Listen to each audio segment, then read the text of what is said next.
We want to welcome all of you to our Decoding talk on the 2019 code, in which we're specifically going to talk about non-residential occupancies regarding indoor lighting alteration projects. We are recording this session. We record all of our sessions, and we take the best of the four and we put it on our website for people to view after the fact. The last one we did that I think might be of some interest to people here in the group is all about these new dynamic Certificate of Compliance forms that the Energy Commission came out with this year. And we have a decoding talk we did a couple months ago just on trying to understand how to use these forms. We are Energy Code ACE. We are brought to you by you, the ratepayers of California. We are administered by the IOUs, investor-owned utilities, and under the auspices of the California Public Utilities Commission. My name is Gina Rodda. I am the host of the Decoding Talk series. I'm an energy consultant, so this is something I do as a living. So I actually have to apply everything I'm trying to teach, which I do think helps. And for some reason, I became an expert in lighting. I started off being an expert in mechanical, and here I switched to lighting. I don't know what happened. Mike Hicks is my guest speaker. He and I have done a lot of projects together, with him being the contractor on the other side of the fence. And Mike, what is it about your background? How did you get to where you are as, let's even say, an ATT? Well, for starters, I started off my career as an electrician in residential, commercial, and industrial. But for just over the past 10 years, I've been doing primarily lighting. And we got our contracts in California where we discovered the energy code, and I ended up having to get certified, become a certified ATE and an ATT for this, and I've become somewhat proficient in California's energy code. You say that with a shock in your voice. Yeah. For those that don't know, I'm actually from Florida. I live in Florida, have all my life. So California was a whole new world to me. We are going to talk through what triggers the code. And there's actually two layers of triggers. I've triggered the need to think about the code, and then the trigger to actually to show compliance to the code. So we'll really walk through the subtleties between those two. We're really going to talk about what needs to be audited out in the field for these projects for this to happen smoothly and seamlessly. Go through the lighting alteration methods that honestly we feel are most applicable to lighting alteration projects. We'll talk briefly about all the ways you could do it, but we're really going to concentrate on the alteration methods that provide some flexibility. And then we are going to briefly talk about how we document compliance, including using an acceptance test technician for that documentation process. Here is our agenda for you today. We don't have a break in here, so I'm hoping you came fully rested, and we're going to go through and make sure we use all the time and be done on time, and everyone's happy with what they've learned. Now that you know a little bit about Mike and I, we have some questions for you. If you could please let us know what role you serve, feel free and write in the chat if there's something that doesn't show up that you think represents you best. Can you let us know what is your comfort level with the code in terms of non-res lighting alteration projects or the options? And then my last question for you is, well, gosh dang it, why are the requirements for alterations less stringent than new construction in the energy code? What is the deciding factor behind that? You can even guess if you don't know. Why do you think alterations don't have to jump through the same hoops as a new building? Well, we have a little bit of everyone here today: energy consultant, plans examiner, building inspector, contractor, engineer. Well, we can't even favor one group at all, Mike. And we have one person who's feeling comfortable. I would love to have, does that person feel like raising their hand so I know who's feeling really comfortable with the alteration requirements? Upper left-hand corner, you guys can, that's how you can raise your hand, if you can let me know who you are. Not that I'm going to pick on you too much, but just kind of wondering. And then why are the, thank you, I was wondering if it was you, Steve. Okay, cool. Steve and I have done various things with each other in the past, and he is an energy consultant extraordinaire out there. So I'm hoping that Steve will get something out of this, at least if even to confirm his knowledge, or he's like, okay, yeah, Gina does know what she's talking about. Why do alterations, why are the rules less stringent than new construction? Hey, Mike, do you have a guess on that? Why are the requirements for alterations not as extreme as new construction? Because a lot of the times they don't require all the controls that a new construction project would. And that's in part because of cost effectiveness. The Correct. code has to show each code requirement will pay for itself with energy savings associated with these code requirements over their lifetime. And that's not always viable in an alteration where you have a lot of existing infrastructure that raises the cost of trying to do some of this. And as Mike said, it all really comes down to the controls. Some of these controls really do add expense, especially when you're not able to design it for the first time. You're trying to add it to existing systems.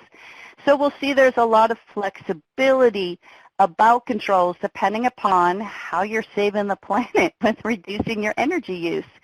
So thank you so much for letting me know who's here today. Let's go back to our presentation. I always like to talk a little bit about the why. I have some people say, Gina, stop it with the why, but I think it's important. And one of the things we're going to start with is about the handout. In your last email, you were given the opportunity to follow a link to download handouts. If you didn't do that, I get it. Don't worry about it. You can do it now. If you take your eyes and you go to the left, you'll see Gina's favorite resources. We're going to start with the Energy Code ACE website, of course. And then the Online Resource Center at the Energy Commission's website is the best way to navigate their humongous website they have and all the information they have. We're going to talk a little bit about Title 20, the appliance standards. And Energy Code ACE has a tool called Reference ACE that supports Title 20. And I want all of you to know how to get your hands and how to get into that, because it's one of my favorite tools we have at Energy Code ACE. We're also going to be doing a lighting wheel demo. We're going to be using this a little bit later on in our session, and I know a lot of people are going to be, wow, this is great, and they're going to want to make sure they bookmark that particular link. I know Mike's already been using it a few times. And then the very last one you see here is the handouts. So the handouts have this first page where there's a little matrix that we're going to learn how to use today, and an example of an audit form that we really strongly recommend people use so that they fully capture all the information needed to show compliance to the Energy Code, and a few of my favorite resources. The mandatory lighting controls, really honestly, is almost a booklet all in its own about outdoor, indoor, sign lighting, all sorts of lighting controls. And we're also really going to go through the trigger sheet associated with indoor lighting. Energy Code ACE also has one for outdoor lighting you might be interested in. We're going to talk about the 2019 code that applies for projects that went for permit as of January 1st of this year. And in 3 years, we're going to have another code cycle that will start January 1st of 2023. We're not going to talk too much at all about our last code cycle that applied for projects that went for permit before the beginning of this year. Reference ACE. Hey, Mike, I've never asked you, do you use Reference ACE? I have in the past. I haven't had to recently. You've got it all memorized, eh? No, I just call you. So Reference ACE has the code language in there. So this is the actual code language itself.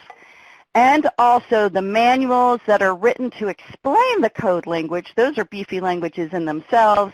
Also the reference appendices. The reference appendices is an incredibly important document to the Energy Code because it explains what the in-the-field testing requirements are. And this is where we'll see the acceptance testing requirements associated with lighting, because I strongly feel that all designers out there should understand how these controls are going to be tested so that they can have confidence that their design is going to meet the testing criteria that will happen once the system is installed. I also said we talk a little bit about Title 20. So we have a Title 24 Reference ACE. That's this one we just looked at. And then we also have a Title 20 Reference ACE. So it is two separate links because it's two separate groups of documents. and these are the appliance standards. The Energy Commission has two arms: the Energy Code, which is enforced by the authority having jurisdiction, typically our local building departments, and they also have the arm of the appliance standards. And they actually enforce the appliance standards, and the responsibility to meet and show compliance to the appliance standards starts with the manufacturers and the distributors who are selling product here in California to be installed. It is kind of on the contractor's end too. The contractor needs to be aware that they are installing product that meets the Title 20 requirements. And Mike, I know that we talked a little bit about the control Title 20 requirements. Do you have any things, do you think about this once when you think about it? Who do you rely on to make sure Title 20 has been satisfied with your products here in California? We rely on the suppliers. So our customers purchase their own material. We don't purchase the material for them. And it's actually up to the supplier to ensure that their product is compliant. And that's really where it lies. And so it's a good conversation to have. It's like, hey, if you're not used to doing work in California, be aware that any product that is sold and installed in California might also have to meet these Title 20 requirements. And we have Title 20 requirements for lighting controls, but also for LED lamps. And there's been a lot of confusion about how the LED lamp efficiency requirements are the same or different for non-residential versus residential. So that's the one fact sheet I'm showing here that we have that talks about how things are slightly different or even maybe the same for Title 20 GSL, that's General Service Lamps, versus JA8, which is Joint Appendices Chapter 8 Efficiency Requirements for Residential Lamps. Things look kind of similar, kind of different. They apply differently, but the GSL requirements apply across the board. Any LED general service lamp, those are pin-based, screw-based with minor exceptions, do need to meet the efficiency requirements of 45 lumens per watt. Otherwise, they cannot be sold in California, and their products need to be self-certified through the appliance standards here in California, which is done through MABES, Modernized Appliance Efficiency Database. And the products and their product numbers are supposed to be, that's the only stuff we're supposed to be able to put in. Now, I do have some building departments here. I don't want you guys to be stressing out that, oh my gosh, we have to figure out what's going on with Title 22. No, that's between the Energy Commission and the manufacturers and the distributors. But do be aware there are Title 20 requirements that apply to this topic. But that's all I'm going to talk about. I'm going to now only talk about the Energy Code as it is dictated by the Building Code. We have three different aspects of the Energy Code we always need to be thinking about. Mandatory measures never can be traded away. Cost effectiveness shown all the time. All climate zones look the same. Versus prescriptive, which is, that's usually where there's some wiggle room because it depends on, is it new construction? Is it an alteration? And this is where our wattage allowances live in terms of lighting compliance. And then the performance is an alternative way to show compliance. We're not going to talk about that at all anymore at this point because lighting cannot be done all by itself in the performance method. It has to be paired with envelope and or the mechanical systems. And since we're just not going to talk about whole building compliance right now, we're only going to talk about lighting alteration projects. What's very unique about the mandatory requirements for lighting is that there are some exceptions to these controls based on what you're doing with your wattage, and that's very unusual. And it's in part because of the cost effectiveness aspect of the code that came to be. Yeah, it might add complexity, but it's all about trying to maintain the cost effectiveness of the Energy Code. We're now going to enter our main part of our decoding talks, our 4 challenges. Our 4 challenges we're going to go through with you today is just what are those triggers to the Energy Code and what triggers are to showing compliance after we've triggered the need to look at the Energy Code. Tips and tricks about being prepared for not only to do the projects in terms of compliance, but also going to the building department. Compliance pathways, we're really going to concentrate on 3 different lighting alteration pathways, and we'll explain why. And then I am going to talk a little bit about how we document compliance with these new forms that have been provided by the Energy Commission. But let's start with code triggers. So the first thing usually people ask me is, when did I not trigger code? Gina, please tell me I didn't trigger code. It's always the first question. And so you'll see our trigger sheet here. One of the things right in the middle here is, when is the energy code triggered? And you'll see on the right-hand side it either says no in bold red lettering or yes, you did trigger the code. Let's walk through those a little bit with you with real-life scenarios. So examples of when the energy code is not triggered at all, I just don't even have to think about it, is when I'm just replacing lamps, I'm just replacing ballasts, or I'm just replacing drivers. So if I'm going to replace a fluorescent with a fluorescent, I did not trigger code. If I change a fluorescent T8 to a LED T-LED, I did not trigger code. Even though it's different technology, it's connecting to the same exact luminaire in terms of its permanent wattage ability. I can always transfer back to that fluorescent T8. It's not a permanent change. If I am going to do an alteration, and the definition for an alteration in the energy code is when you are changing more than 10% or more of the number of fixtures in a space, in a room with full height partition walls. It's all about that 10%. Well, you can do 100%. I'm going to take down all the fixtures. I'm going to do asbestos abatement. I'm going to put all those fixtures back exactly where they were before. That is not a code trigger because of asbestos abatement. Now let's say I'm doing the same thing to paint the ceiling. I'm taking all the lights down, painting the ceiling, putting them back up. That is a code trigger because I am removing and reinstalling more than 10% or more of the number of fixtures in a space. If you want to add controls to an existing system, you do not trigger code. That was a code trigger in the previous code cycles, but one of the things we got in terms of kind of cleaning things up and making things a little bit more easier to understand is that if you add controls, you don't get to remove controls, but if you add controls, hey, that's great. You're saving the planet faster, and we're not going to have that be a code trigger. Repairs cannot increase the energy use of that existing, from the existing system. So my example for that, Mike, I think when we first met, was a project in which they wanted to take their 2x4 fixtures, replace the T8 bulbs with T-LEDs, and replace the ballast with dimmable ballast at the same time. Is a dimmable ballast, does it use more energy than a standard start ballast? Yes. It does. Yeah. Yes. So anytime, even if it's the same exact type, if it's a dimmable ballast with a dimmable ballast, but it's a dimmable ballast that draws more electricity than the original one, that is now a code trigger. That is not considered a repair. So we have to be really conscious of the fact that it cannot use more energy. And you cannot remove existing control ability.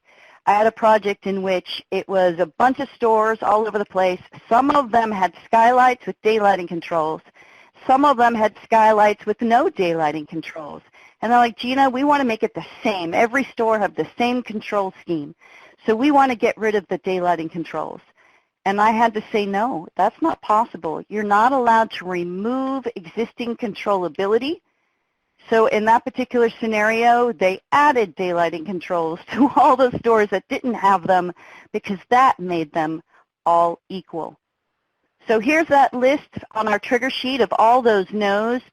Mike, do you have a story of projects that you've done or projects you do on a continual basis that don't trigger code? That don't trigger code? Yeah. That's a tough one for me because nearly everything we do ends up triggering code. I think you gave me one earlier where you just come in and remove some lights. Oh, yeah. Okay. So We had a customer who had a warehouse, and they were going to be taking a portion of this warehouse and repurposing it with offices, and they had lights that were going to go there. So because they were going to be putting offices there, they didn't need lights above them, they asked us to come remove those lights, and we came in, removed them, and wasn't any issue. So Nitin is having an issue not hearing us, and I am hearing from other people that they can hear us just fine. I'm going to ask him to try connecting again. Adobe Connect does use a lot of the resources on people's computers, so that could be his issue. If anyone else can't hear me, let me know. It's always fun to ask if people can hear you or not. Projects that do trigger the code, you're going to change out the fixtures with new technology, a 2x4 3-lamp to a 2x4 LED. You're going to rewire that existing luminaire to new technology. You're going to ignore, use the ballast in there as a tombstone and put in an LED driver. You are permanently changing the performance and the energy performance of that fixture. That is considered an alteration because you are permanently changing how energy is being used by that fixture. You're moving fixtures, removing and moving them to another place. If you're doing 10% or more, you trigger code. So I always like to say this is a code trigger. What we need to talk about next is, does the scope of work require you show compliance to the code? You are replacing and or adding lighting circuits. Well then, control separation, meaning general lighting from all other lighting is on separate switching, must be provided. So it's not a big thing that is required, but specifics about how we're wiring a space need to be thought about. And here's a biggie, and this is what started Mike and I's conversation, is projects that want to change T8s to T-LEDs and replace the ballast at the same time, and they think they don't trigger code. But Mike, that is a code trigger, isn't it? Yes, absolutely it is. And that always comes as a surprise. I know for when Mike and I first started talking with each other, it was then, well, then what are the options? And that's why this class came to be, is because Mike and I want to share with you what we walked through, what the different options were. I mean, don't despair just because you trigger code. Sometimes I'm like, I triggered the code. They're not going to do the project now. And I want people to know that you can trigger code and you can show compliance to code, and it might still very much be in line with what the client wants. And so keep moving on. Keep working with the code. It might surprise you how realistic it is. I think, does that make sense, Mike, what I'm saying? Because we've had a lot of projects we've been able to say, with what you're doing, Mike, you're good to go. Let's just document and we're done. Yeah, when I first started looking at everything, it was very overwhelming, and I really didn't think our clients were going to go for it, and they were going to end up canceling these rollouts that they had. But it was actually a lot easier to comply and show compliance than originally thought. So that's what we're hoping you'll learn from both of us, is that it's not as maybe difficult or confusing as you may think. They're just some tricks. So Mike, give us a couple of examples of projects you guys are working on right now in California that they definitely triggered the code. What type of work are you guys doing? So we're doing a lot of retail work where we're going in retrofitting all of the lights in a retail store, not just sales floor, but we're doing receivings, we're doing offices, the support areas, and we're going in. We have ultimately two different scopes of work, and one of which is a retrofit of the existing fixtures, which is where we remove the existing fluorescent ballast and lamps and replace it with an LED retrofit kit with a driver. So of course that's going to trigger the code. We're doing well over, what is it, Gina? 10%? 10%? Yeah. Yeah. And I mean, our second scope of work is what we call T-LED fixtures, where we go in and to a fluorescent trough or a fluorescent strip fixture, remove the existing ballast and fluorescent lamps, replace that ballast with an LED driver, and the fluorescent lamps with a TLED or LED tube. And as similar as those products are, it still triggers code. Both of those are a code trigger. Just one's doing a little bit more permanent change than the other. So Right. replacing lamps, so situations in which you haven't triggered code, and what I also want to emphasize, you haven't permanently changed the performance of that luminaire. You're unscrewing a bulb and screwing something else in its place. You might have reduced how much wattage is used, let's say if you're going from incandescent to LED, but you have not permanently changed or permanently reduced what is capable by that luminaire. So we call that a repair, but basically we also 100% ignore it. We're going to see that there is some alternative ways to look at code if you can show you are permanently reducing the existing installed wattage. Changing out a light bulb is not going to be considered permanent change, such as replacing a T8 with a TLED. That is not permanent change, though yeah, you've definitely reduced how much energy that particular light system is using, and it's always something to consider. You're going to add lights to an existing track system. If you're not maxing out what that track system can handle, well, that capability's been there all along. You might be using more electricity, but you didn't permanently change how much capability or how much wattage could have been handled by that track system. Here's a unique one. You're replacing lamps or fixtures in a refrigerated space. Refrigerated space maintains a temperature below 55 degrees, and those refrigerated spaces do not exceed 3,000 square feet. Because if it doesn't exceed 3,000 square feet, it actually is not covered under Title 24 Part 6. It's covered under Title 20, the Appliance standards. So we kind of ignore those and how we're documenting compliance to the Energy Code, but making sure you show compliance to Title 20 is still important. What is covered under Title 24 Part 6 of the Energy Code when we think refrigeration is the refrigerated cases. If lighting within the refrigerated cases is being replaced, and Mike, do you have projects where you guys play around with the refrigerated case lighting? Yes, only to the extent of spot relamping any defective lamps. So we don't get in and replace the ballast or retrofit the cases completely. So Mike just described to us a repair because they're just making sure all the lights are working and replacing them like for like in terms of installing new lamps. But if we were to go in and completely rewire those display cases, we would need to consider the control requirements for refrigerated display cases in which the lighting automatically turns off at the end of the workday if it's not a 24-hour, 7-day-a-week retail space, or they can use motion sensors on each of those cases that reduce the lighting wattage by 50% when no one is there, but it goes full up to 100% when that motion sensor senses someone is in the aisle. Those are choices that can be made for those refrigerated display cases.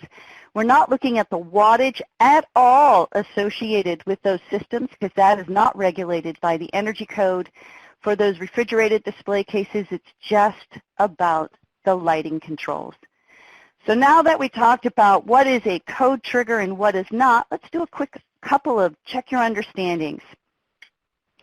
Is the Energy Code triggered when replacing and or upgrading a lamp and nothing else is being done to the luminaire? And I'm showing you a picture of where someone's taken off a fixture off a track light and they're going to put a different fixture in its place on the track system. Is the Energy Code triggered when upgrading a luminaire by adding an LED driver or upgrading the ballast? Permanent change to that luminaire. Okay, you guys are doing great. Everyone's agreeing that no, the Energy Code is not triggered when replacing or upgrading a lamp, but leaving the luminaire as is. And it looks like almost everyone is saying, yep, nope, everyone is now saying that the Energy Code is definitely triggered when upgrading a luminaire by permanently wiring in an LED driver or upgrading the ballast. Excellent. I have two more questions for you. Oops. That's weird how there's answers there already. Is the energy code triggered when adding lighting controls to a space and nothing else? The lighting systems are staying as is, but you're going to add some lighting controls. And then my last question for you, is the energy code triggered when taking down 10% or more of the fixtures and putting them back up because you want to paint the ceiling? Okay, everyone is saying no. The energy code is not triggered when adding lighting controls. Excellent, everyone. I have some people not quite agreeing with my answer for my last one here.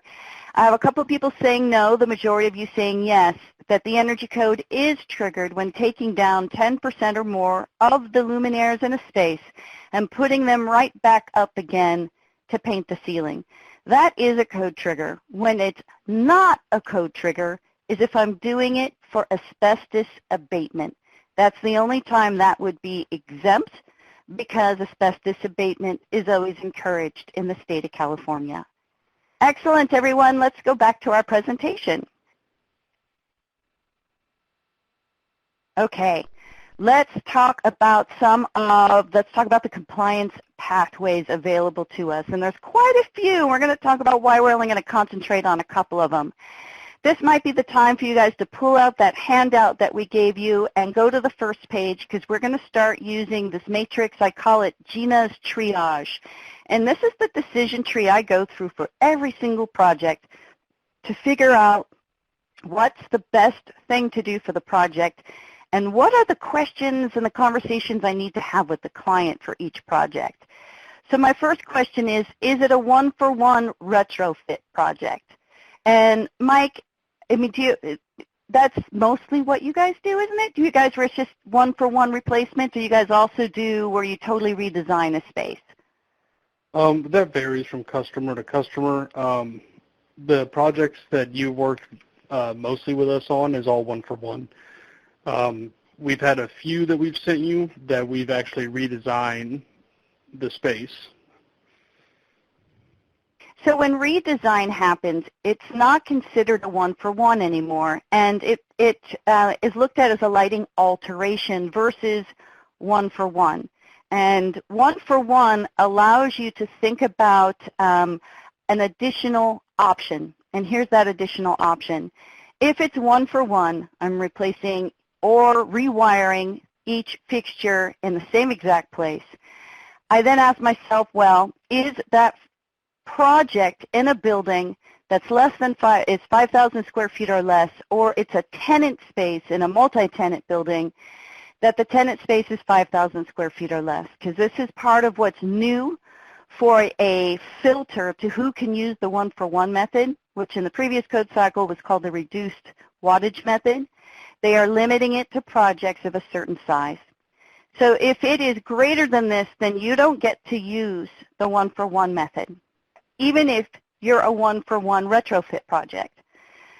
Okay, I'm less than 5,000 square feet. Then the next question you have to ask yourself, will I be able to permanently reduce the existing wattage by 40% or more? If the answer is yes, well then what you're able to do is, one, simplify your compliance documentation, because you only have to document the before wattage and the after wattage, and I don't even care about all of your spaces, and the only reason I care about square footage is to make sure you're at the 5,000 square feet or less. And the only controls you have to worry about is manual on-off and the auto shut-off that turns those lights off at the end of the workday, and for some spaces turns lights off or down if the spaces are not occupied. That's really nice. Mike, we were able to use this method a lot in the previous code cycle, and what controls might you had to have added? Did most of your clients have these already, or is there one that always had to be added because of the control requirements in California? Most of the controls are already in place. We did have to add controls in a very large majority of our projects as far as occupancy sensors. We had to do the partial off. Yeah, I think we had to do partial off in the hallways and corridors was the big thing that kept not being there already. And when you think about a pretty big project, it's not that bad. That's only a few spaces. You might have to think of differently. Okay. The trigger sheet walks you through this. It walks through, hey, what's the 1-for-1 method? Can you use it? Yes or no? Can you use the 80% or less method? We're going to talk about that next. Yes or no? Can you use the method that everyone can use? What's going to be the right choice for your project and the project scope? So the trigger sheet helps walk you through what those triggers are and what the filters are to use one method versus another. So now we're going to look at a alteration project. So this can apply to whether it's a lighting alteration or if it's a 1-for-1 that couldn't use the 1-for-1 method. So the question I'm going to ask myself is, am I able to show that all the spaces combined of all the rooms that are being altered, am I only using 80% or less of what's allowed, or am I using more? Because if I'm using 80% or less, I get the same exact control exceptions that the 1-for-1 retrofit project got. That's awfully attractive. If I cannot show I'm using only 80% or less of the overall lighting power density of the project, well then I will have to consider all of the controls and when they may be applicable, including multi-level daylighting and demand response, which is not required for the 1-for-1 reduced wattage method or for the 80% or less method. So there's a lot more controls I have to think about. The big difference between the 1-for-1 versus the 80% or less method is the work you have to do to document it. Again, 1-for-1, it's just about existing wattage, post-existing wattage, permanently changed, is it at 40% or more? When you have to do the 80% or less, now I need to know what each space is doing. I need the square footage of each space, and I need to then document the lighting systems within those spaces to then dictate what controls I should be looking for. And again, that is supported in that trigger sheet that's in your handout. There are two other methods that are available in the Energy Code, and we're not going to talk about them again after this slide. These are available whether it's a 1-for-1, whether it's a lighting alteration, and even if it's new construction. Across the board, this is always going to be allowed. The complete building method is when I get to use one number times the entire square footage of the building. It's a warehouse building, 0.48 times all of the square footage of the building. I don't care if it's a corridor or bathroom and office, period. But at least 90% of the building has to be that occupancy type for me to be able to use that method. So it's very limiting in terms of when you can use it. The tailored method, I love the tailored method, but it takes a lot of work because the tailored method looks at what is your lighting allowance for general ambient lighting. What is your lighting allowance for wall display, floor display, ornamental lighting? You have all these layers of lighting that you can add, and it's use it or lose it for your space. So it's a relatively complex calculation that allows more flexibility, and it is not allowed for all space types. The tailored method doesn't work for warehouse because it's not allowed for warehouse, but it's a beautiful method for retail, and it's allowed for retail. But we're not going to talk about those because there aren't any control alternatives, so we're going to take those off the table. Okay, so this table is in your guys' handout, and I use this one all the time. It's always up on my board because, one, it's reminding me what all the mandatory controls are, and that's on the left-hand side, and their triggers. If we look at multi-level control, I only need to think about multi-level control or dimmability for spaces that exceed 100 square feet. If it's a 90 square foot room, I never have to think about dimmable technology in that space unless I want to. I don't have to think about dimmability if the connected lighting load to a space is a half a watt square foot or less. I only have to do multi-level dimmability when the connected load of a space exceeds a half a watt per square foot. I never have to consider dimmability for restrooms. I never have to consider dimmability for healthcare facilities. The purple you're seeing here, it's just kind of highlighting what's new for this code cycle that are new, something we didn't have before. So if we look then at the top, we see the entire luminaire alteration method. So that's my lighting alterations, which could include a one-for-one retrofit. And then my last column is the one-for-one component method, which most of us call the retrofit method, of which I'm doing a before and after snapshot of installed wattage, hoping to get to that 40% or less, but remembering that it's limited to buildings and or tenant spaces 5,000 square feet or less. You'll see that for both the 80% or less and the one-for-one method, I don't have to worry about multi-level. You'll see it says no in both of those columns. I don't have to worry about daylighting. I don't have to worry about demand response. Those controls are always a choice when I can use those methods. But if I am using the I'm greater than 80% method, well then I do need to consider those controls. I don't have an exception based on my compliance pathway. Moving a little slow. There we go. Let's talk about all these controls we just kind of blurted out there and what their control requirements are. Area controls. This is that each room has easily accessible lighting controls that allow the lights to be turned on and off. And additionally to this, we have separate controls for general lighting versus any other lighting. And any other lighting is display lighting, wall display lighting, ornamental lighting, lighting that we're not using for our general ambient lighting. If everything is on one switch, everything is considered general lighting. And why that might be a bummer is when we talk about general lighting has to meet all of these control requirements we're about to talk about. Whereas display, or I like to call other lighting, does not. It only needs to meet the area control requirements and the auto shutoff requirements. Other lighting switched separately will never have to show compliance to multi-level, daylighting, or demand response. You'll see here, I don't care what type of alteration project you have, you're going to do area controls. Mike, do you ever find that you have issues with area controls not being provided in a space?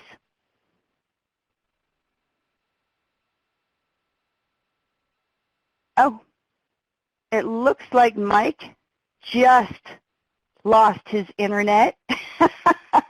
Hey, Daryl, he's wondering if we can have the system call him. Is that possible? Is there a way of getting him in just via phone if he doesn't have the internet?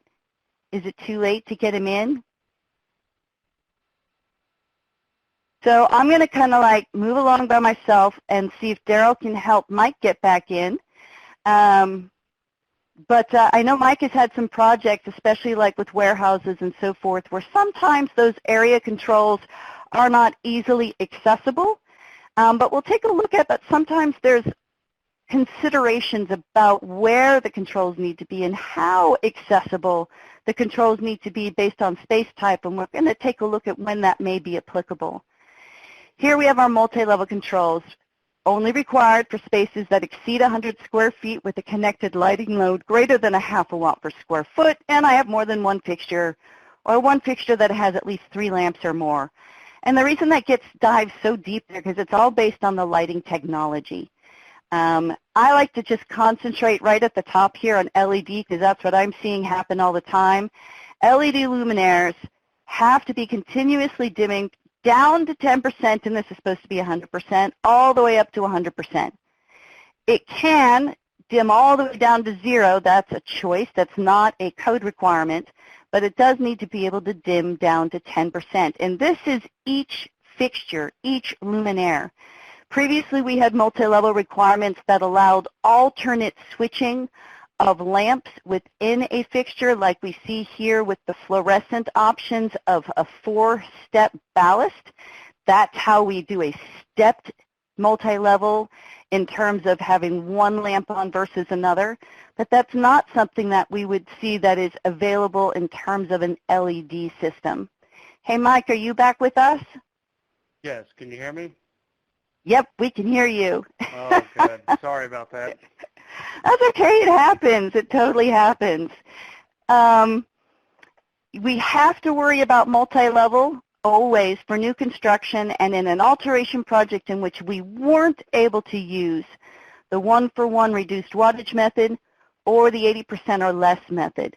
So being aware, and I find the biggest issue here is people speccing the right fixtures that can be dimmable and or meet the requirements of this table based on their technology.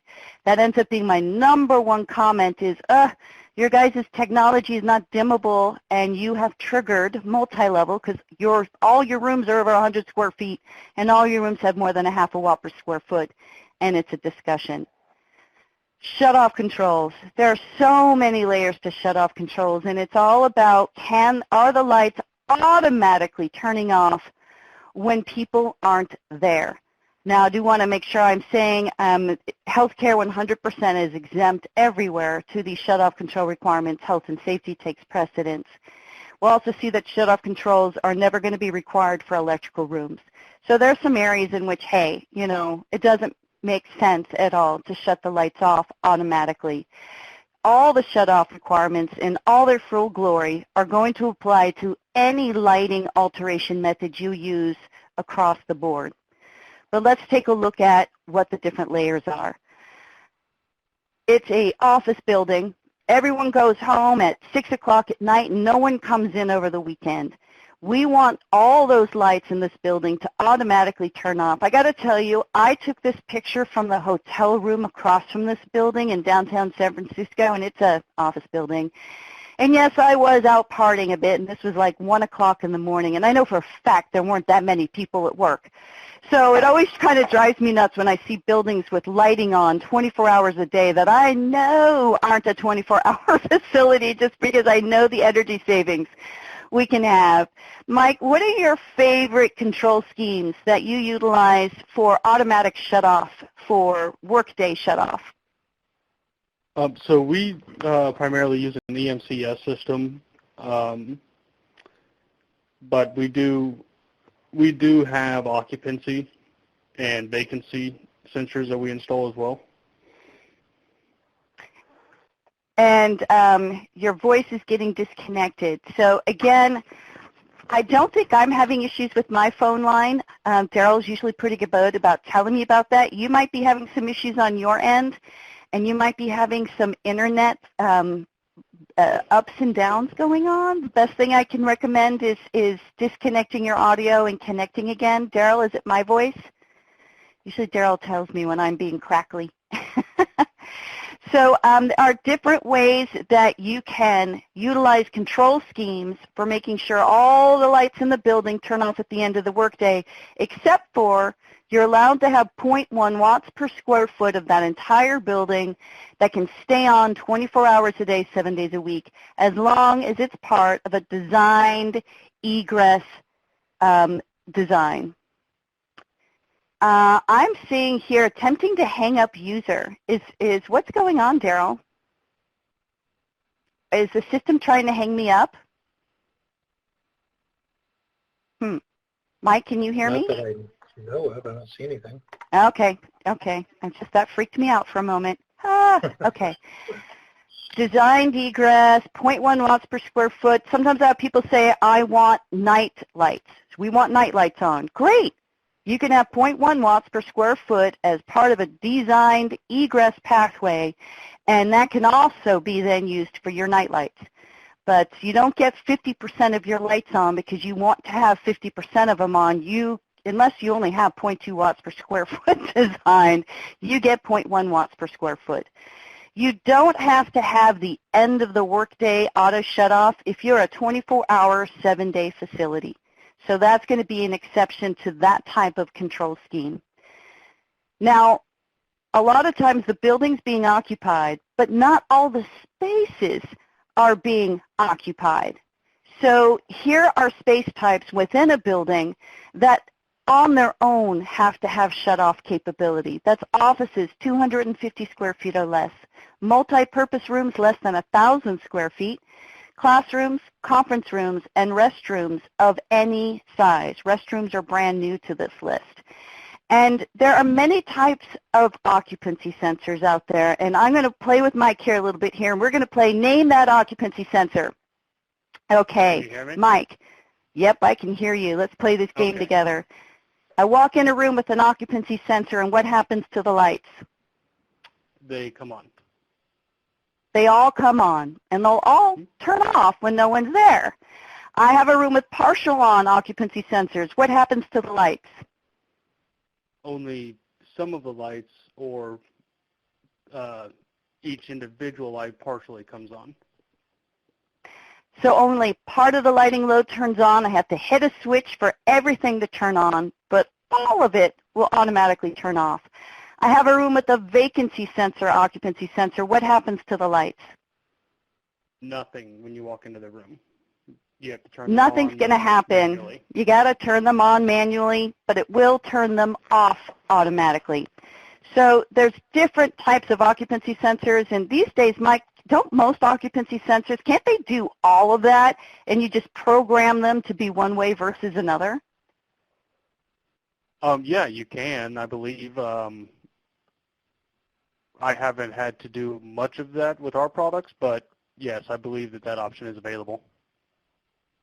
So this is all about how are the controls working in the space.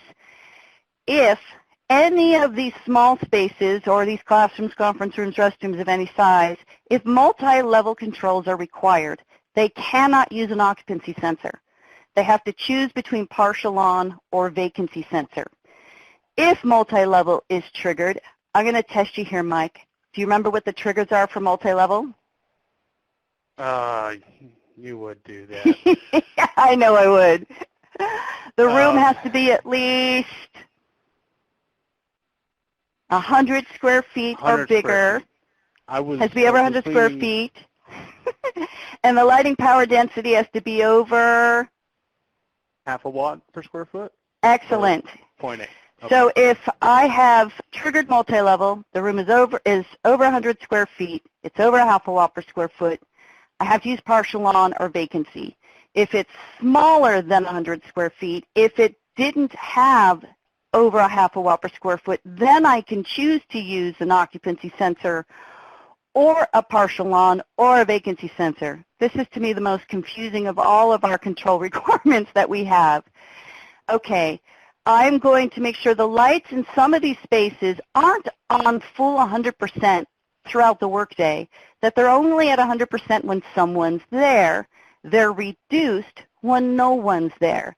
And this is going to be stairwells and corridors of all building types, whether it's conditioned or unconditioned. Aisleways and open areas in warehouses and library book stacks when the aisles exceed 10 linear feet. So, Mike, this is definitely a control type you engage a lot, and I love hearing the different ways you guys think about how to engage a partial off control scheme. What do you guys do? So for one of our clients, we have to install sensors in a minimum of 50% of the rack aisles in their receiving area. So we achieve partial off by installing these sensors on every other fixture in each rack aisle. Again, at least 50% to comply. And also in larger warehouses where you have long aisles and tall racks with pallets on them, each fixture has its own individual control. It has an occupancy sensor with integrated dimming. And for partial off, we'll turn off probably 75 to 80% of the fixtures in a row while it's unoccupied. Yeah, the 50% is just a recommendation. That's the minimum. It has to be off. But I know many of my clients exceed that because as they exceed it, they're generating more energy savings. It just has to play a bit with if they have if they don't have much activity in certain areas, then they get a little bit too much of a checkerboard pattern, or just the shift of darker to lighter is hard on people's eyes. So it really, you have to work with the space and also the clientele with what they want. These spaces do close at the end of the workday, and or they're not open 7 days a week, so they do still have the auto shut-off at the end of the workday. But there are still some spaces then that they're just always potentially going to be occupied. So we still engage the partial off all the time, 24 hours a day, 7 days a week, in garages and the common areas, stairwells and corridors of multifamily buildings and hotel-motel buildings. At any time, people may be in these spaces. So we never even have to worry about engaging an auto shut-off at the end of the workday because these are 24 hours, 7-day facility, 7-day a week periods. We don't have to worry about trying to guess. So can be done every other light. It can be reducing each light 50%. There's different ways to go about controlling those to get the 50%. Automatic daylighting controls. So the trigger for when I need to consider automatic daylighting controls is when I have 24 square feet or more fenestration, that's skylights, window, glass doors, from the outside into the space. And it's room by room dependent. It is not building wide, it's room by room. And I have 120 watts or more of lighting within the primary daylit space, and it's all that, if I have a bunch of windows, it's all those daylit spaces combined, and or the skylit space. And I find that a lot of spaces are not triggering the 120 watts of lighting, and people are thinking they have to do daylighting controls because they're not remembering all of the compliance triggers. They know that they triggered the energy code, but they're not always remembering the compliance triggers of each control. And so I do find that daylighting controls, and a lot of times, are over-installed when the code doesn't really require it, and it can be a choice. We also have some new exceptions that are pretty exciting to this code cycle, such as skylit. If you can show with a shade study that the sun just doesn't hit that skylight enough for you ever to generate savings, and that shade study is going to be 1,500 hours or more of daytime hours, you don't have to do the daylighting controls. When you're showing that your overhang is blocking the window so much, and there's a formula that's about the depth and how far out it goes out to the left and right, and et cetera, and whether it's north versus east, south, or west facing, you might not need daylighting controls because there just isn't enough sun hitting the space. And the other one, I don't care if you have absolutely no overhangs. I don't care if you have an amazing amount of sun. Sidelit retail spaces no longer have to do daylighting controls. That's another, all three of these are new exceptions associated with the 2019 code. Remembering that I never have to worry about daylighting if I use the 1-for-1 method or the 80% or less method. I will have to consider it for the more than 80% alteration method or any other method in the energy code. Demand response is required when I have more than 10,000 square feet of space that's being altered. I have a 100,000 square foot building, but I'm only altering 1,000 square feet of it. I don't have to worry about demand response. So when we're talking lighting alterations, the trigger is going to be how much square footage is being altered in terms of lighting alterations. And in addition, does all that 10,000 square feet have a lighting power density that exceeds 0.5 watt per square foot? I could have a 100,000 square foot warehouse at 0.49 watts per square foot, and I will not trigger demand response because my LPD is not over 0.5 watt per square foot. Additionally, I never have to think about demand response if I'm using the 1-for-1 or the 80% or less method. I will have to consider it for all other compliance methods. Now that we've gone through all these methods with you guys, let's do a check your understanding.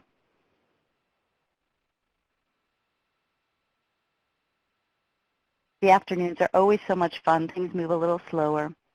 Which compliance method can be used for this 10,000 square foot warehouse that we're going to do a retrofit for all the lights in the space? Which compliance methods can I use?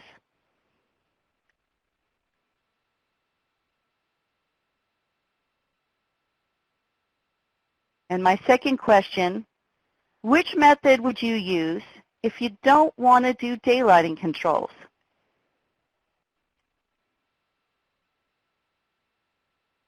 Okay. So I've got most of you saying you can use the greater than 80% method. Yes. You can use the greater than 80% method. That's always going to be allowed for any type of project. You can also use the 80% or less method because there's no limitation to when you can use that project. But you don't get to use the one-for-one method because this building is greater than 5,000 square feet. Remember, the one-for-one method is not allowed for buildings or tenant spaces that are greater than 5,000 square feet. Which method are you going to use if you don't want daylighting controls? Well, then you're probably going to want to really look at the 80% or less method because daylighting controls are not required for the 80% or less method. And if it was a project that was less than 5,000 square feet, I'd want to look at the one-for-one method also. The one-for-one method also does not require daylighting controls. If I use the 80% or more method, I would have to consider daylighting, and there are a ton of skylights in this warehouse. I've probably triggered daylighting controls in this warehouse. Excellent. I don't remember what I've done. Yes, I've only had those two questions. Let's move on to tips and tricks that Mike and I would like to share with you. And Mike, tell us about your auditing process and how it has evolved by doing work in California. Yeah, so it used to be when we would audit buildings outside of California, it was just a count of the fixtures, the fixture type, and its install, whether, its mounting height and what kind of area it was in. But coming to California, we had to capture a lot more information, and Gina would email me back and say, hey, we need this information or this information, and I would have to take a flight out to California to go get it. So I learned pretty quickly to gather all information, which includes your fixture type, the area where the fixture is, of course your quantities, any existing controls that are there now, and now we even capture the square footage of each area, because our projects are greater than that 5,000 square feet. Yeah, because that's how much area each room is so very important to the area category approaches. So it was always difficult to keep reminding our clients, did you get this, did you get this, and how many times they had to go back out and re-audit spaces, mainly behind getting all the control requirements. So we do strongly recommend that you when you audit, get not only what are the existing fixtures, but the existing controls of each space to make things go smoothly. Reflected ceiling plans are extremely important and always an ask by the building department. And there we strongly suggest that you not only do you include all of the light fixtures, but the controls again. Mike, what do you make sure is always included on your reflected ceiling plans?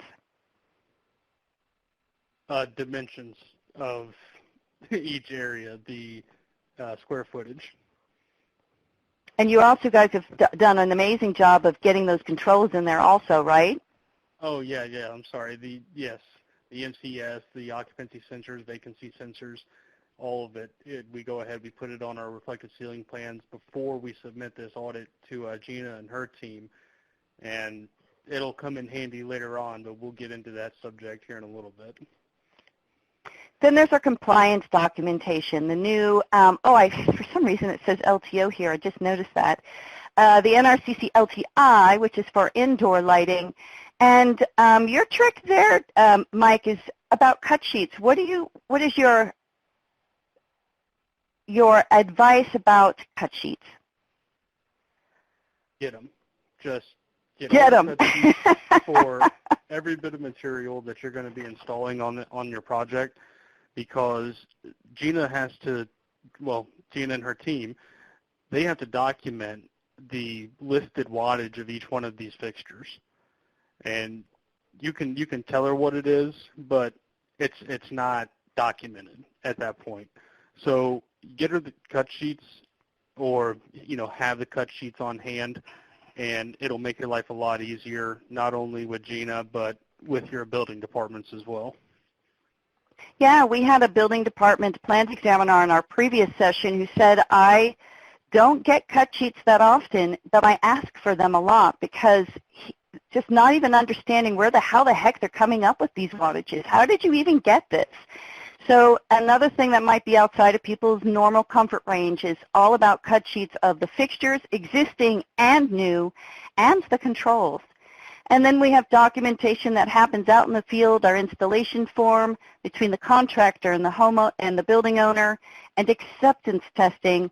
There is an exception for acceptance testing in which you don't have to do NRCA documentation for an alteration project in which 20 or less fixtures that are controlled are being altered. I have little teeny jobs maybe that triggered compliance. They're at that 10% or more but didn't trigger acceptance testing. It's kind of rare that by the time I have to show compliance, I get that exception, but be aware that is that one exception, is if you have 20 or less fixtures that are controlled, that are being altered, you don't have to do acceptance testing. So my triage I like to do, and this is I talk my client through, okay, is there any control ability I need to be aware of? Does the client want dimmability, daylighting, demand response? Is that something they want? Not something they have to do, but they desire. Because if it's desired, I kind of have every available option to me and I don't have to worry about it so much. But they come back to me, they're like, Gina, the littlest amount of controls possible. Okay, then I immediately go, I want to really look at the one-for-one method. Is it a retrofit project? How large is the project? Because that's going to help me decide whether that method is going to be viable or not. Then I'm going to look at, well, you're over 5,000 square feet, so let's take a look at, are you going crazy with lighting design? Are you using a lot of lighting in which I don't think you'll be within 80% of the 2019 allowances? Because the 2019 area category allowances got reduced dramatically in this code cycle because the wattage allowances are aligned with LED technology, whereas in the 2016 code cycle just a few months ago, it was aligned with fluorescent technology. So we're going to see these area category allowances have reduced quite a bit, and then additionally, I can only use 80% of it if I want some control exceptions. But Mike and I have found, even with a lot of his retail, that they're within that allowance, especially when we take into consideration what we're looking at as general lighting, and any lighting that's switched separately is looked at with these additional power allowances, and I have a little bit more flexibility with how I look at that lighting. Reflected ceiling plans, we strongly recommend use type. What is the room being used for? Classify it, please. Don't just give a room number. That means nothing to what your wattage allowance is. Square footage, Mike says they put in dimensions or that it's scalable, a scalable set of drawings. Make sure you have that existing lighting in there and that fixture schedule of what that existing lighting is. And Mike, I think you told me you have every catalog of every fixture known to mankind. Not quite, but probably pretty close. It's pretty nice what we can file away in our computers these days versus having hard copies on hand, right? Oh, yeah, I can send you some photos. I've got stacks of them here.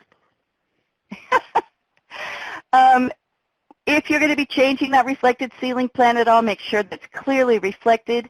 Windows, glass doors, and skylights. One thing I find I don't typically get on reflected ceiling plans is the window heights, and I desperately need that information to figure out the daylit zones, because the primary daylit zone is the height of the window into the space. And if I don't know the window height, I'm going to have to guess it's at worst case ceiling level.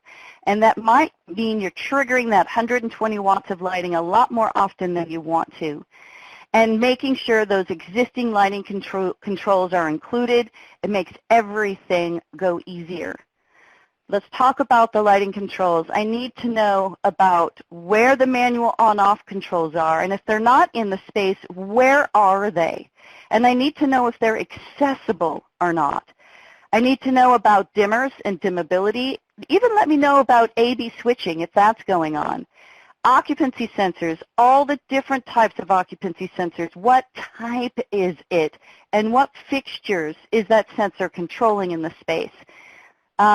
Please make sure to document anything that's going on with existing time clocks, energy management control systems, or building management systems that might be controlling the lights.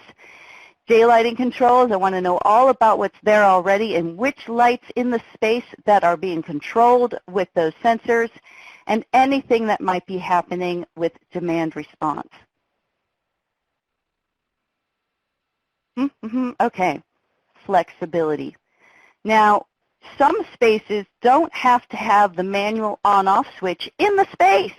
We still need it, but it doesn't have to be in the space. Sometimes it doesn't even have to be easily accessible. It can be locked up. Occupancy sensors, we saw the different types of occupancy sensors. What type do you need? And when we're doing whole building controls, some of those controls might not be required for certain space types, such as malls and movie theaters don't have to have a holiday scheduling because that's usually their busiest days of the year. And daylighting controls, as we saw with retail, daylighting is exempt for that specific space type. How are you going to keep track of all of this?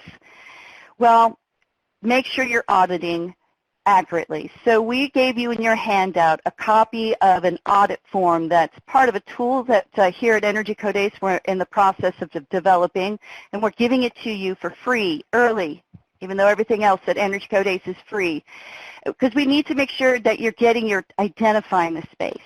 Is it a room number? Here I'm just saying it's the sales floor. What's the square footage of the space?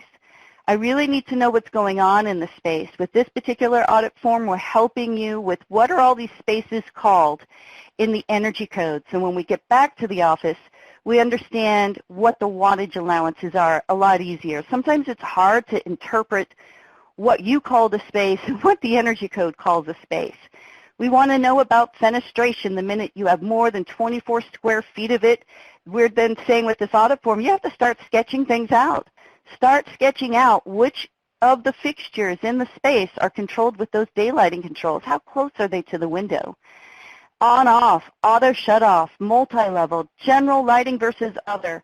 We need all of that information, and this particular audit form really thinks through and talks through all the subtleties of code and what's best to get out when you're out there the first time. Mike, didn't you wish you had this when you first started working with us? Yes, I wish I had a lot of things when I first started doing this. And when you're talking about your fixtures, we need that fixture wattage, how many, your guys, everyone's used to doing this with their audits. We need to know, hey, is there any multi-level control? Is there any dimmability or alternate lamping or alternate fixtures such as A/B switching? Is it being used for general lighting, and is there any lighting that's switched separately for other? So in this example, we have our general lighting as our can lights, but that track light is switched separately from the can lights and is our wall display, meaning we have a lot of alternative ways we can look at the control requirements for those track lights, and my wattage allowance changes because of the fact I have specialty lighting in the space that's switched separately. So these are all things that we need to make sure to collect. When might you have to change your client's mind and or what's going to be proposed for the project? And the biggest thing, like I said earlier, that I find is the number one conversation is when dimmability is required. Mike, do you find that this is a conversation you have to have with your clients at all? Yes, well, not so much anymore, but in the very beginning, as you know, you were on a few of those calls with me. We had to let them know what could and couldn't be done in their facilities. And dimmability, typically dimmable technology is more expensive than non-dimmable technology, so it does come at a cost. I personally wish dimmable lights were everywhere because I love dimming the lights, but that it does come at something that is a design decision and a purchasing decision. When might we want to change out the lighting that's being proposed with something different? And this could be because we want to go with the 80% or less method, and I come to you and I go, you're at 82% of your allowance. If we can get it to 80%, We can get rid of dimming, daylighting, and demand response. And almost always my clients go, okay, yeah, let's change a few of the lights to something that's not as much wattage, or they'll come back to me and go, Gina, I found an alternative that has the same lumen output but using less wattage. They have to do a little bit of homework of having alternative fixtures. And Mike, you guys have a library of stuff you like to pull from, right? Yes, absolutely. Knowing at your fingertips things that can go up or down or left or right, it really helps a lot in having options for people. Our lighting wheel. So the lighting wheel was developed a couple code cycles ago. We printed it with the 2016 code cycle, and it was an in-your-hands tool about all of these rules that we've been talking about incorporated in one tool. If you guys are interested in getting this code cycle, we are giving out up to 5 wheels for free if you email me at info@energycodeace.com. Make sure to tell me how many you want and where to ship them. But I also want to tell you about what's pretty exciting right now is we also have it online, and this is Mike's new favorite tool.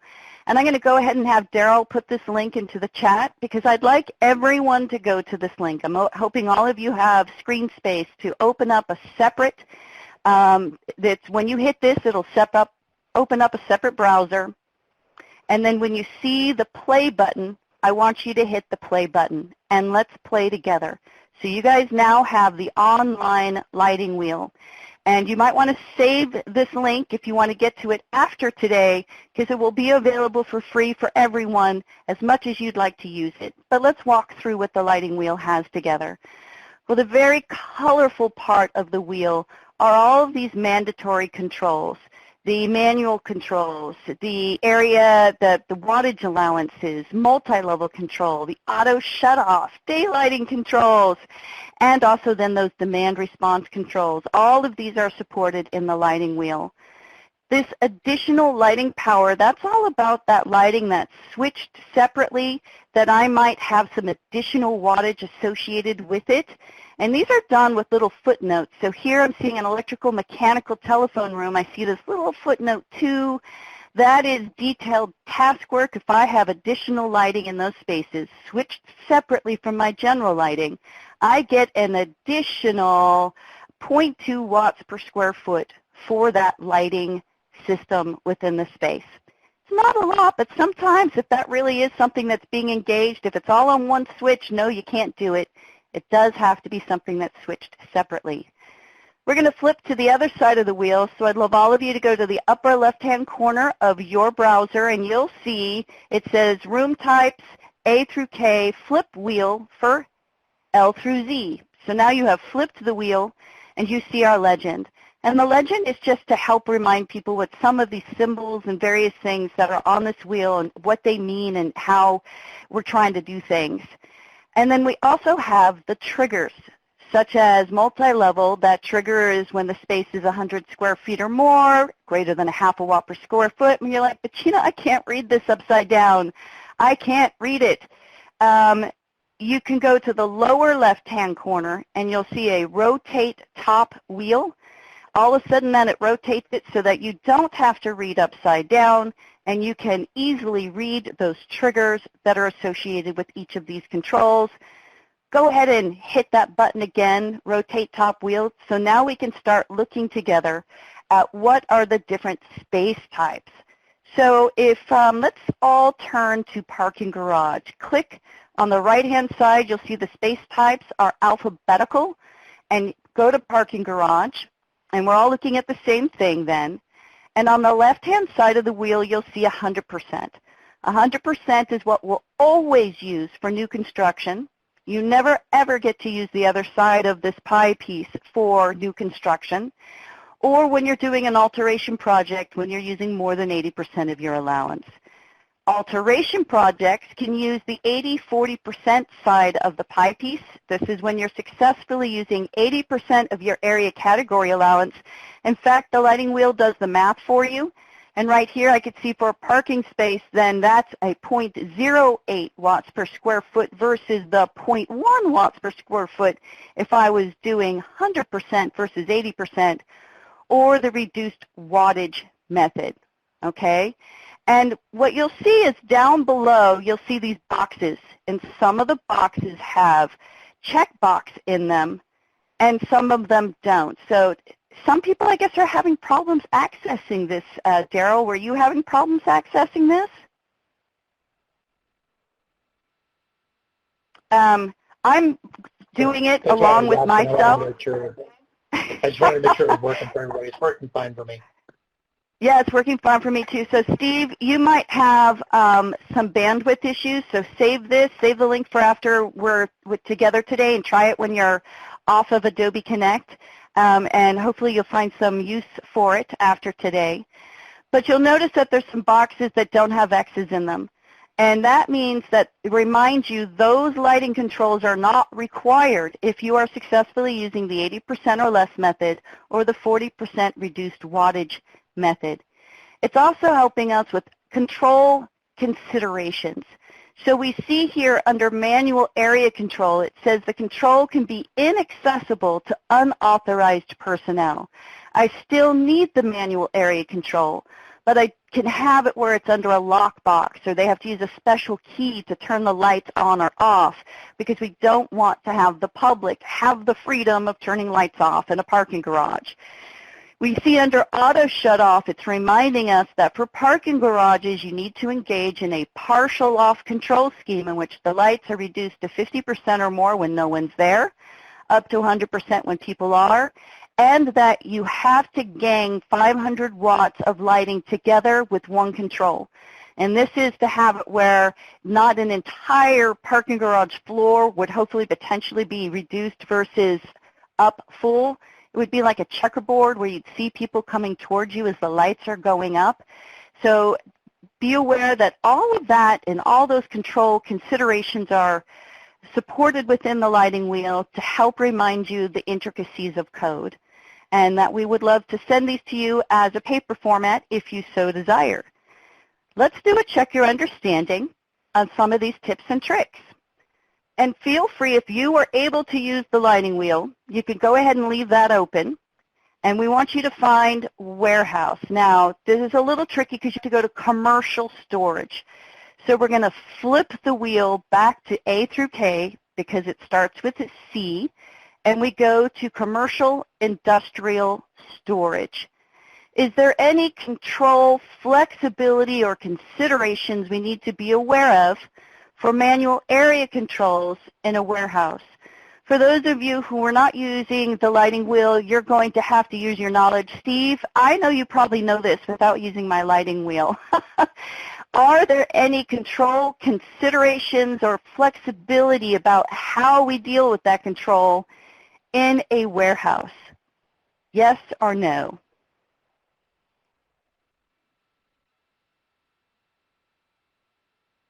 And then, are there any considerations regarding auto shut-off controls in a warehouse I need to be aware of? Can you guys find that information on the lighting wheel? So for the manual area controls, again, just like the parking garage, controls can be remote. Oh, it's not just like the parking garage. This is enunciated. The control can be remote, but in view of lights, or enunciated. So it could be around the corner, not in the room, but in the next room around the corner. Mike, what are a couple other ways I can enunciate the manual area controls? So one instance that we did is we actually had an indicator light. We did a big warehouse, and actually, I think it might have actually been the one you have in that photo right there. And we couldn't see the entire warehouse from any one spot. So what we had is we had an indicator light on the manual controls that would tell us whether there was how we're going to the lights in the areas we couldn't see or not, and that passed as an enunciation. That is totally a method to do enunciated lighting. Could also be there's a video feed. I see that done a lot with malls where the controls are where the video feeds are, where they can see all the different areas of the mall. So not only they're seeing if people are doing silly stuff, they get to see from those video feeds whether the lights are on or off right where they're controlling them. So there's some different ways we can go about enunciating lights, and that is allowed for a warehouse for manual area controls. And we see again for that warehouse, partial off is going to be required for stack and aisle. There are some alternative override options for an industrial storage warehouse, and then options whether I'm going to be using, if I use a captive card key, and then controlled areas have to be 20,000 square feet or less with these partial off controls. So hope you guys are seeing the value of that, and there's all sorts of fun things the Energy Code has about what makes sense in terms of lighting for a certain space. Let's go back to our presentation and briefly talk about forms, because I know it's not everyone's favorite topic, but I have to go there, and these new dynamic forms sure make things a lot easier. So when I submit for compliance, I need to be thinking about the NRCC form, the Certificate of Compliance, the promise of how the design of the project is going to meet code. And then I'm going to also need to make sure those NRCC forms stay true to what's being installed. We find a lot of times things are changed out in the field when people are installing. The NRCC form would have to be changed and be updated to reflect how that changed design is still meeting the promise of the Energy Code.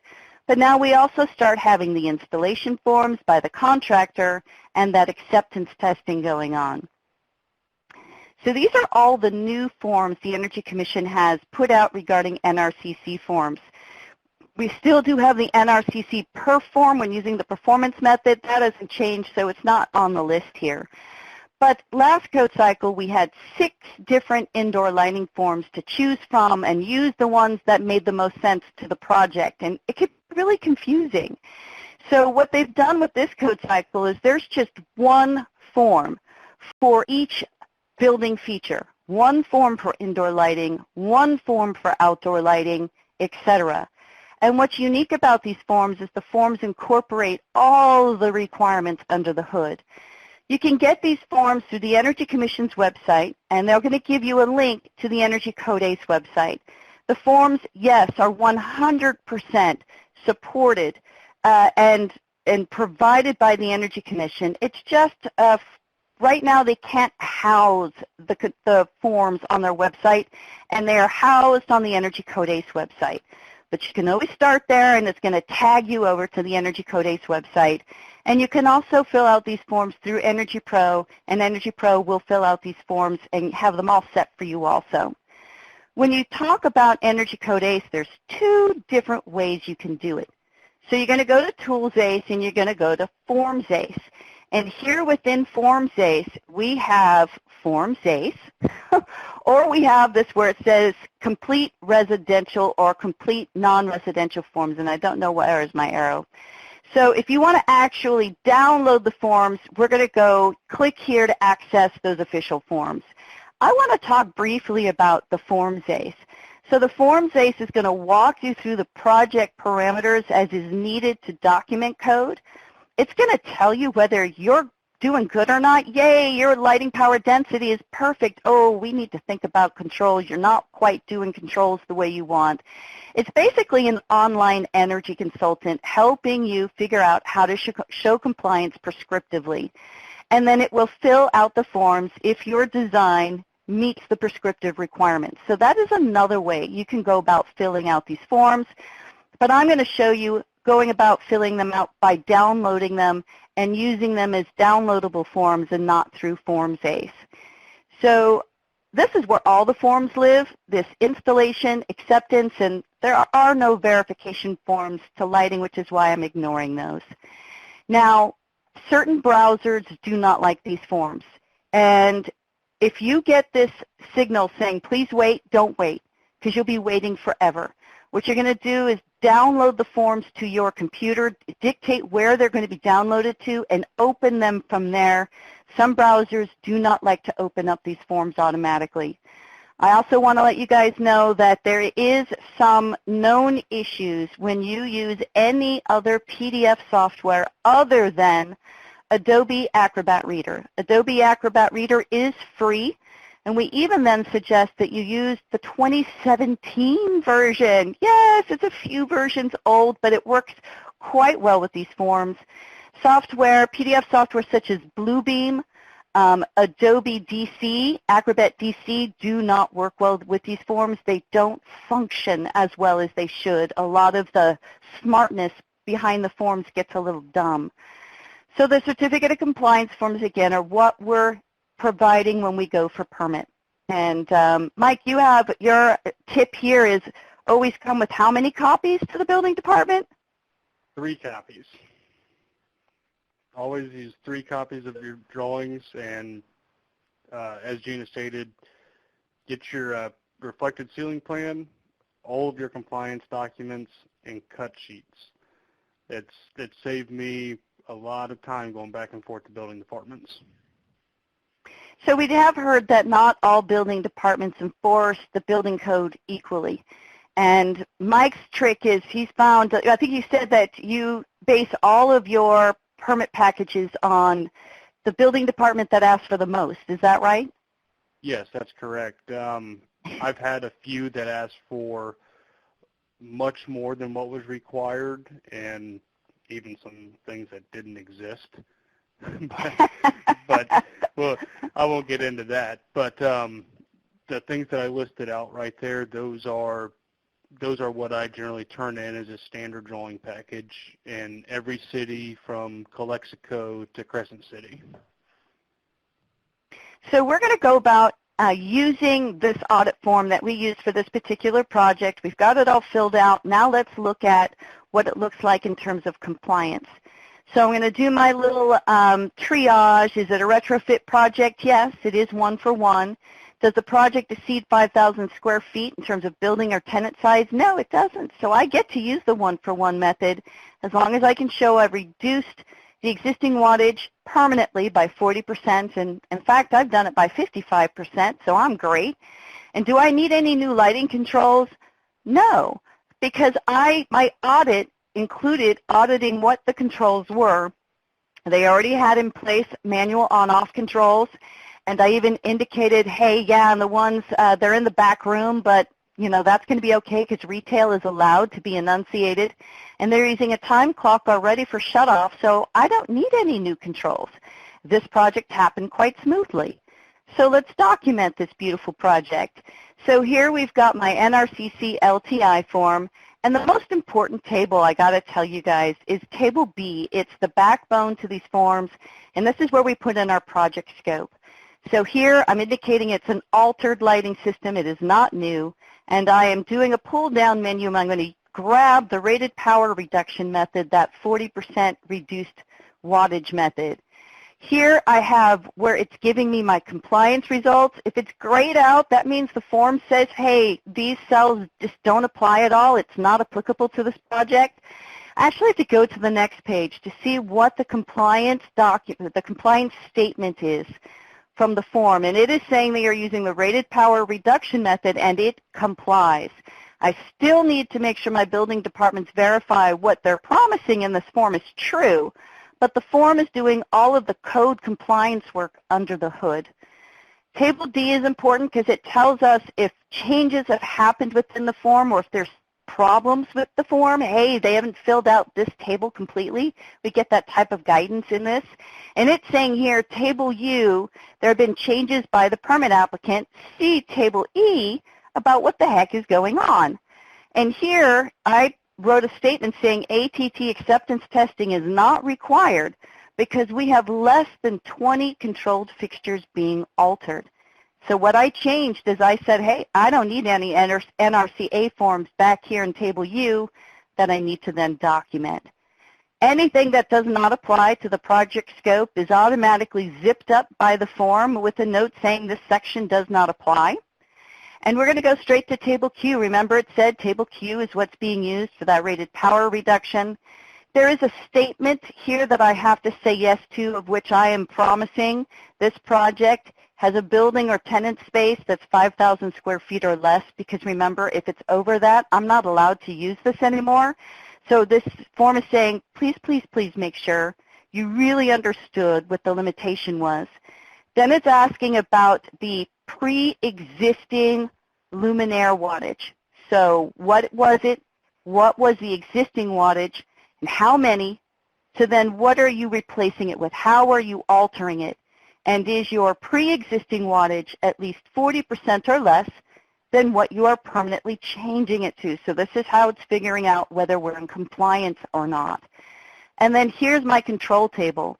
And what's nice is this form knows we never have to worry about multi-level, daylighting, or demand response. So you'll see that's not even on here.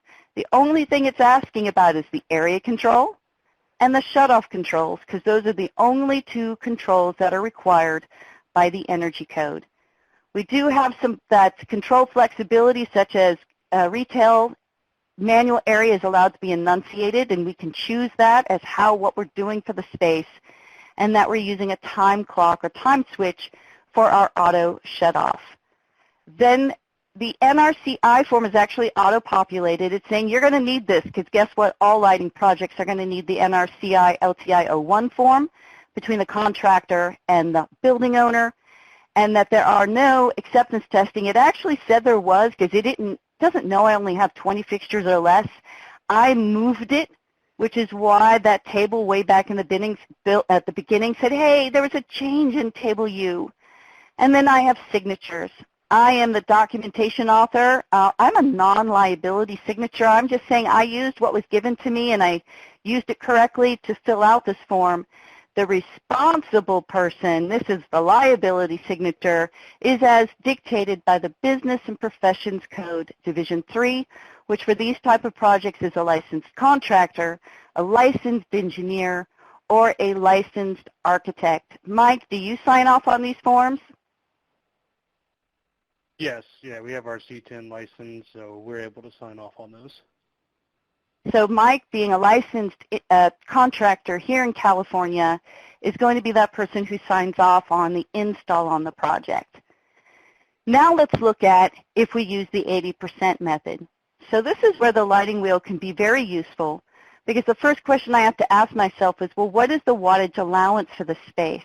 And the lighting wheel even tells me right here that for retail, if I want the 80% method, my wattage LPD is going to be 0.8 watts per square foot. And remember, these other little footnotes are about additional lighting features that are controlled separately I'd be using for my can lighting, because remember, that is switched separately from the wall display. I'm sorry, it was the other way around. Wall display is my use it or lose it additional lighting, because it's switched separately from my general lighting, which is the can lights. So I'm going to go ahead and calculate out that 0.8 and multiply times my square footage, and I'm going to see that my allowed wattage is 675 watts, but my designed wattage is more than that. So I don't show compliance because of the fact my designed wattage exceeds the 80%, meaning I have to look at more controls being added to the space. I have to look at dimmability. Definitely probably enough to daylighting controls, but oh no, I don't. Remember, retail doesn't have to do daylighting inside lights, so I don't have to worry about that. I haven't triggered demand response because this is definitely not over 10,000 square feet. How does the form look a little different? So I'm still an altered lighting project, but you'll see now that I'm using the area category approach instead of the reduced rated wattage approach. My compliance table looks a little different because now I have an allowance in terms of my wattage, and I have the designed adjusted wattage. Now, what this form doesn't do, which is a little bit of a bummer, is it doesn't do the 80%. It doesn't figure out what my allowance is at 80% or less, which is at 624. And that's why I know this project doesn't work using the 80% or less method, but it does work using the greater than 80% method, because the greater than 80% method, I have 780 is my allowance. I'm at 675, so I am in compliance. So the issue is being able to get more control exceptions associated with 80% or less. I am going to be putting in my lighting schedule, and this is all about what is being installed. I don't care about existing anymore. That only is associated with the reduced wattage method. I have my wattage. I've got my fixture count. It's doing the math for me automatically. I have to do my mandatory control table. Now I have to talk about demand response, in which I'm taking the exception that since I don't exceed 10,000 square feet, I do not have to think about it. Shut off at the end of the workday, I'm going to be using a time switch. I'm enunciating my area controls. I am now going to have to provide that dimmability that I didn't have to with the other method. I'm using my shut off as a time switch, and I am exempt from daylighting because I am a retail space, of which I am documenting daylighting is not required because I'm a retail space. Here's my wattage allowance, which is based on space type, automatically populated in terms of what the wattage allowance is by the form, multiplying it times the square footage that has been entered by the user. Here's all these sections that don't apply, so I just get to blow right on by them. Here we go to my pre-populated installation and acceptance forms. I'm still only altering less than 20 fixtures, so I'm going to go ahead and move that yes over to no. So I do have to document, hey, I don't have to do it because the code says I don't have to. And I have my signatures just like I did before. Woof. Didn't that feel good? Everyone's like, oh, those forms aren't scary at all. Installation form. Mike has it easy. Mike always has the cut sheets of everything he's doing. And so what Mike has to do is put this as a cover letter on top of a copy of all those cut sheets of the installed equipment, sign off saying, yep, this is what I installed, and hand it over to the building owner. And because of his method of keeping track of everything with cut sheets, he can do that. It can also be submittals, approved submittals for larger projects is where I typically would use that. It could be packing slips that have the address of that particular project that this equipment is being installed. Acceptance testing. Again, the exception for acceptance testing being an alteration project in which 20 fixtures that are controlled or less are being altered. The minute I'm at 21 fixtures, I have to do acceptance testing. And Mike is an ATT. So Mike, I'm going to let you talk about the ATT program and what it takes to become one. All right, no problem. So first off, you have to prove your experience with lighting controls. I believe it's a minimum of 3 years with that. You have to take a class, and it's a very hands-on class. I'm actually certified through the NLCAA, and the class was, well, the class and exam, I believe, was a total of 2.5 days, but it got me certified, and as an ATT, you can do the acceptance testing on your own projects for the company you work for. Another thing is an ATE, which is the employer. So an ATT has to work for an ATE. You can't just be an ATT out there doing it on your own. A person can become both the ATE and the ATT if they wish to do so, but it's a good thing to have. You're able to accomplish a lot more, and you don't have as much planning to do with a third party if you're able to do it yourself. There is no restriction that it has to be third party like we have for HERS raters, which is another verification procedure of the Energy Code. Acceptance testing is not third party. It's just that they've had the experience and they've gone through training so that they know how to test and document through their provider. So both NLCAA and CalCTP have their own NRCA forms. They look a little bit different, but what we're really looking for is their logos. If we see any hand-filled out NRCA forms, they are not certified acceptance test technicians because these two providers will always require their ATTs to go through their system to print the form. So a big, big red flag to someone doing it and maybe not even knowing what they're doing and just filling out a form just to get a form. Well, we want to make sure that they have those logos on there. Okay, well, we're moving very quickly because you guys have like no questions and things are going well. I know some of you have had some technical difficulties, so we're going to start wrapping things up with you. First of all, we'd like to invite you to be part of our beta group. If can I have a raise of hands out there? Who out there actually is a contractor who does auditing, who does lighting alteration projects? Do I have any out there? Can you raise your hand by that upper left-hand corner? You see the guy waving at you? Okay. Well, it looks like we might not have any contractors here with me today except for Mike. But this, we're trying to get a beta group together, so if you guys know of people who do this work, if you could please let them know that Energy Code ACE is looking for beta testers. And we've put together this tool utilizing Excel because we pretty much looked and saw all the different auditing tools out there, and all of them were pretty much Excel-based. And there's an introduction about what it's all about, 3 different that are going to be supported in this audit, and how to go about using it. And you're going to do things like add in, put in what date is your audit, what's the property address, what's the square footage. Can you remember that square footage is important to understand whether they can do the one-for-one method or not. Tell us about what's going on in terms of existing lighting controls. That's going to help us be able to document what might need to be added to the project.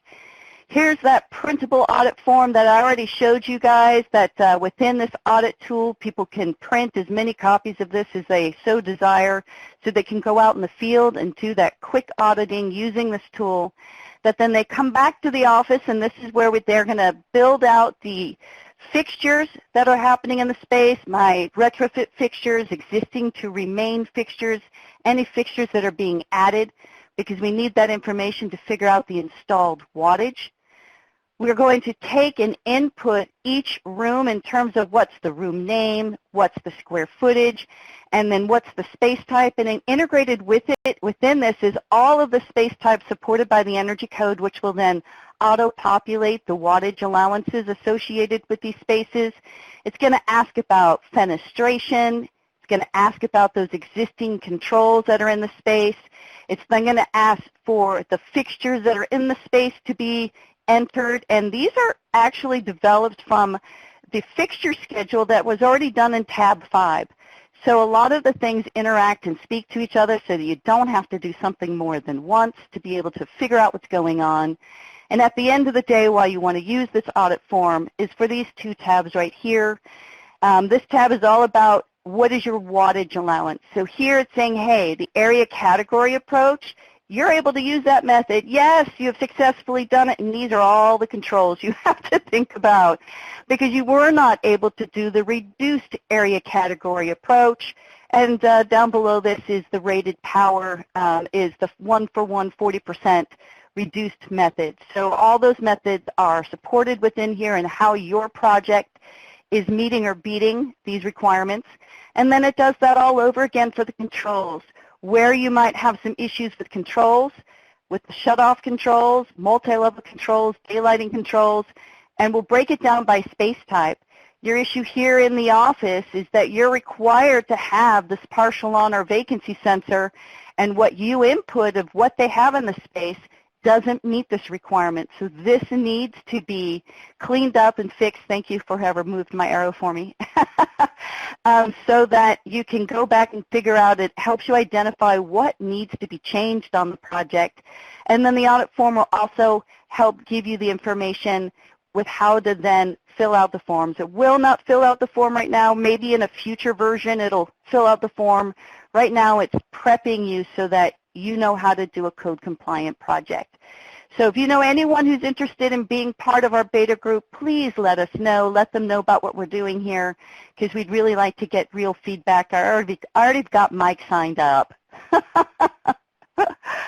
The wheel, we'd be happy to send it to you if you guys want to send us an email that you'd like some, but of course you have that online tool also.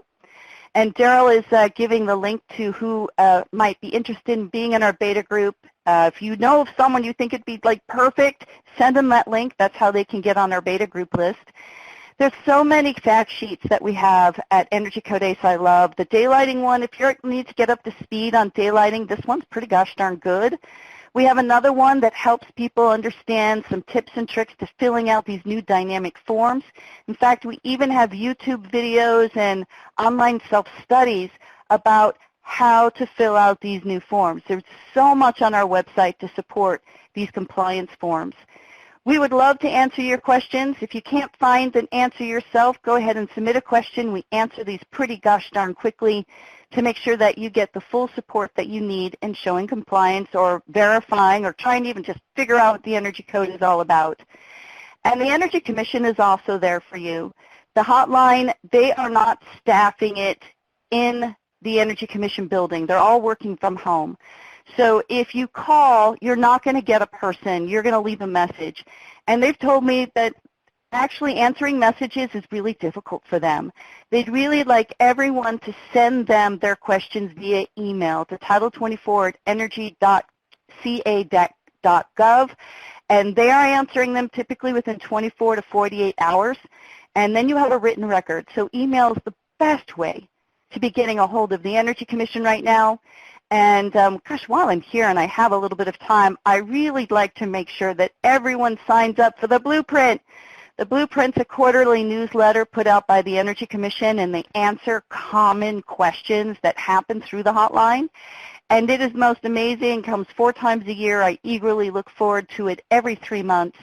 And if you're going to sign up for any email, sign up for that one in which they'll tell you when a new newsletter is available for you to download and take a look at. We are going to be asking you to take our survey. It's really important to us and to the CPUC to make sure that we are giving you the resources and tools that you need to understand and apply the Energy Code. This is also how you can ask for a copy of my slide deck if you're so interested, and it's also where we're going to ask you, yet again, if you might be interested in being in our beta group. Let's go to our wrap-up here, Daryl.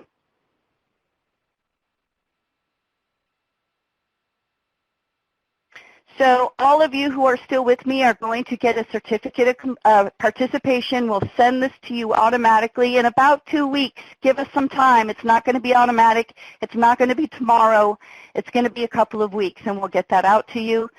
We're going to ask you to take our survey a couple of times. We're going to ask you as soon as we boot you out of here, and yet again with a couple of emails over the next week or so. You have my contact information and also Mike's if you have any question for him. Catherine and her team are the magicians behind the curtain. I am yet again giving you the CEC hotline information. And Jill Marber, who's actually on the line with us during this, is my manager. So if you have any comments, questions, or concerns that you'd like to speak to her directly about, you have her contact information also. Now, are there any questions we have not answered? So we ended a little early. Do we have any questions you guys feel like weren't completely answered? Some things that are still a little wishy-washy in your understanding? Anything you want to know more about? This is your chance to make sure you walk out of here with every bit of knowledge you want about indoor lighting alteration projects. It's so quiet, Mike, right? Yeah, it's very surprising. I have questions still to this day that they come up. But you know, sometimes you just have to be, it's when you have a real job in front of you that you're like, oh, now I know, now I have a question, because now trying to apply it, I have to figure out what's going on. So I get it that it's sometimes not until you try doing it yourself you might have answers. You definitely know how to get a hold of us if you do. I'm hoping all of you will play with our lighting wheel, use the lighting wheel, and also think about people who could be in our beta group for the audit. Steve, maybe you can be in my beta group to use it to see how it might be helpful as an energy consultant. Did I receive a link to the information that you included in the presentation? A link to the information. Well, Steve, you can get a copy of my slides by taking the survey. The survey will be sent to you automatically. Did you need that link to the beta group?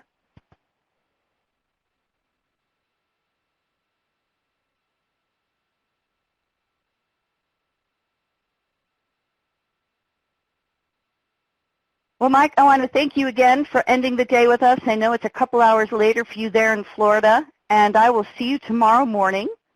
And Daryl, I'll see you guys tomorrow morning too. We're going to let you get on with the rest of your guys' Wednesday. Is the information you said was in the emails? Okay, we'll get that to you, Steve.